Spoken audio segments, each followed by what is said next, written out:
자, 계속 살펴보도록 하겠습니다. 좀 다른 영역을 좀 해보도록 하겠습니다. 참고로 이것은 상록 침엽 교목이 그렇게 쉬운 단어는 아닌데, 그런 용어는 아닌데, 중학교 그 국어 과목에 나옵니다, 여러분. 이게 소설 부분에서. 그러니까 일반적으로 우리가 이런데 공부를 하려고 생각 않고 염두에 두지 않으면은 어렵게 느껴지는 거예요.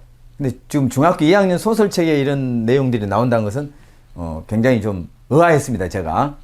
그런데 아무튼 나왔다는 건 참고하시고, 이런 내용들이 뭔지도 모르고 그냥 나오면 안 된다는 이야기지. 자, 여러분 아까 전설했던 바와 같이 상록, 침엽, 교목 한자가 없다고 생각해봐요.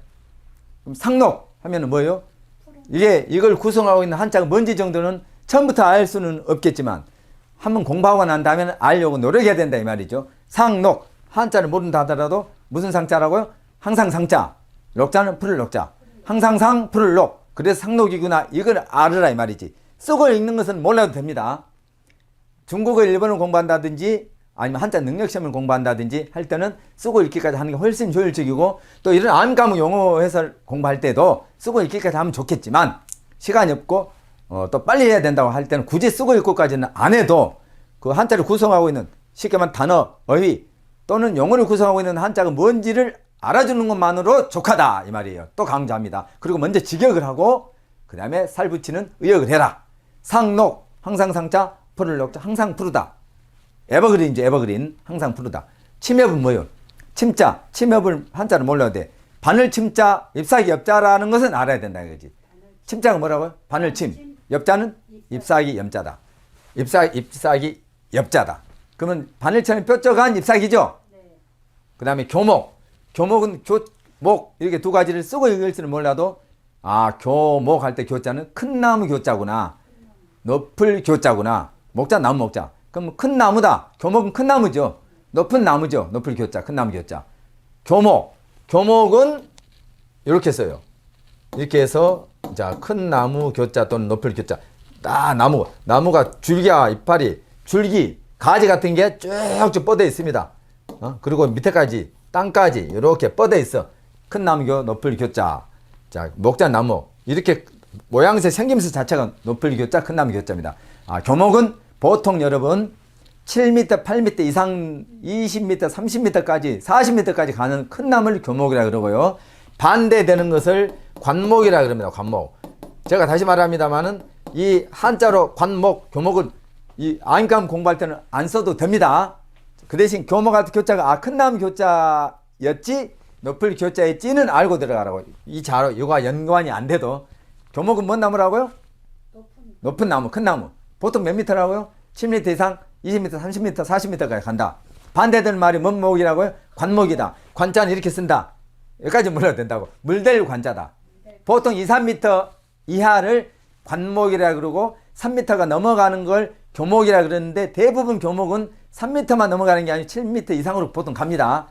엄격히 구별하면 3m 넘어가면 교목, 그 밑으로 가면 관목인데, 관목은 보통 3m 이하입니다. 그 넘어가면 교목으로 봐요. 근데 대부분 교목이 크니까 7, 8m 이상이 되니까. 자, 큰 나무를 뭐라 한다고? 교목. 작은 나무를 뭐라 그래? 관목. 2, 3m 이하 관목. 그 이상은 교목. 교목은 근데 7, 8m 이상 가는 게 많다. 이해했죠? 네. 근데 이제 교목, 자, 상록, 침엽, 교목은 일단 큰 나무란 말 아니에요. 침엽은 바늘 침자니까, 바늘 침자. 잎이 뾰족한 잎사귀. 잎이 뾰족한 거. 바늘처럼 뾰족한 잎사귀를 가진 것이 침엽이죠. 그런 나무를 침엽수라 그러죠. 자, 침자가 이게 바늘 침자이죠. 바늘 침자. 쇳덩어리를 10번 갈아가지고 뾰족하게 만들어. 바늘 침자죠. 중국에서는 침 놓는다 할 때 이 침을 써. 중국에서는. 한국에서는 이것은 침 놓는다 할 때는 이 침 안 써. 침 넣는다 할 때는 우리 한국에서는 이제 이 침을 쓰죠. 이 침을. 이것도 바늘침, 이것도 바늘침인데 이건 일반적으로 뾰족뾰족한. 우리 한국에서는 초침, 분침 할 때는 이거 쓰고, 침 넣는다 할 때 이거 쓰고, 중국에서는 이것저것 다 대부분 이걸로 씁니다. 아무튼 바늘 침자니까 바늘처럼 뾰족한 잎사귀를 침엽. 그런 나무를 침엽수.